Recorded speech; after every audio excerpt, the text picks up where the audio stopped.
I purchased a computer that does not have a hard drive. What can I do with this device? That's a good question. There's a couple of things you can do with a computer that does not have a hard drive. To get to the root of your question, a computer, just like human beings, have brains. That's the CPU.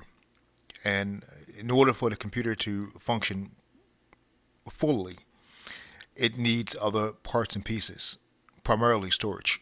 A big part of storage is the memory, mostly referred to as RAM or random access memory. Another part of storage is the hard drive. The hard drive is usually where the operating system is kept, as well as your files and other things that you might save. You know, your music, your documents, everything that you can imagine you would save on a computer is usually saved on the hard drive. Now, with that said, again, there's a couple of things that you can do if your computer does not have a hard drive. One is you can boot the computer across a network. Now, that might not be the option of choice or even a available option for most home users because you would need a server, of course, to host the operating system and then a network that carries the operating system from the server and delivers it to your device. So again, for home users, that might not be the most typical answer to your question.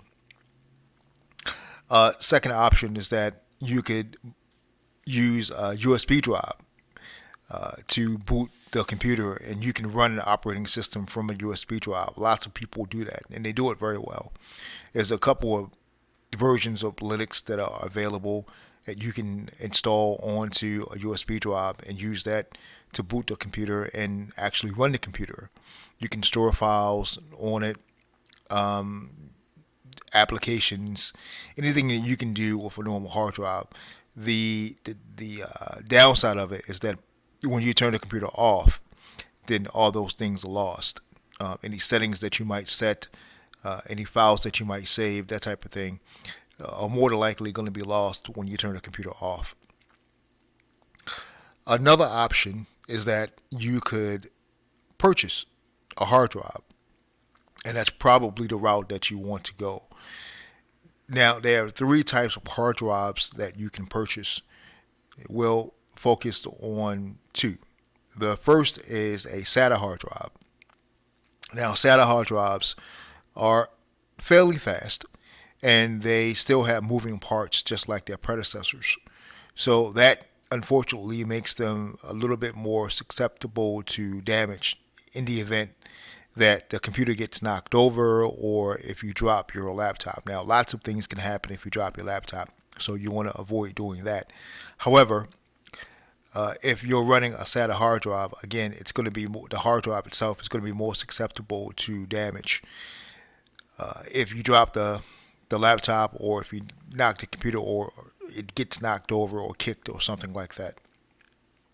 A second option for purchasing a hard drive is going to be an SSD drive, which is a solid state hard drive.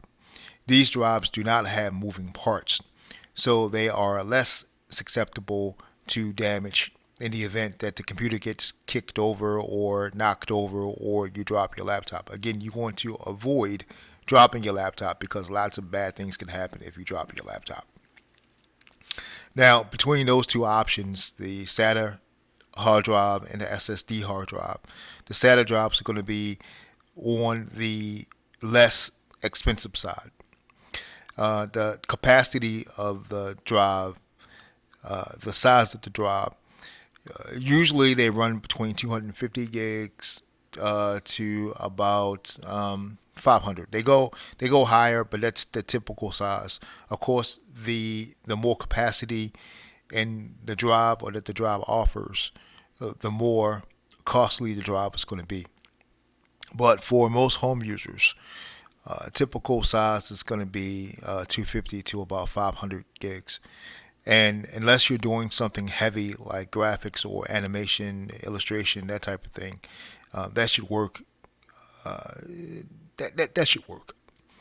The SSD drives are a bit more on the expensive side. And of course, the more capacity the drive offers, the more expensive the drive is going to be. That's pretty much the answer to your question. To get a bit more technical, when you boot the computer up, the first thing that happens is that it runs through POST, which is the power on self test. And that basically checks for memory, it checks to make sure that the computer has everything it needs in order for it to work properly. The second thing that happens after post is that BIOS loads. BIOS is the basic input output system. And somewhere during the BIOS, it's going to realize that it doesn't have a hard drive if the computer does not have a hard drive. And at that point, it's going to ask you for a boot device. Now, depending on the type of computer that you purchased, a couple of things may happen. One is that the computer will basically search for a boot device. So if you have a USB drive that has an operating system on it, then the computer will basically just load the OS from the USB drive and you will be in business. However, some computers you may have to configure the computer to boot from the USB drive, which means that you'll have to go into the BIOS settings. And again, depending on the type of computer, that's usually a function key like a F2, F12, F11. Somewhere within the function keys you'll press in order to get to the BIOS settings, and you'll have to configure the computer to boot from the USB drive, or at least give you the option to get to the boot menu by pressing a function key. Once the operating system loads, or once it's configured properly and the operating system loads, then you'll be able to use the computer just like it had a hard drive in it. And again, as I said previously, there are several versions of Linux that run on USB drives. There are versions of Windows that run on a USB drive, or Windows-like operating systems that you can get that will run on a USB drive. So hopefully that answers your question. And again, that was a good question. If you have any other questions or anybody has any questions, please feel free to ask. Thank you.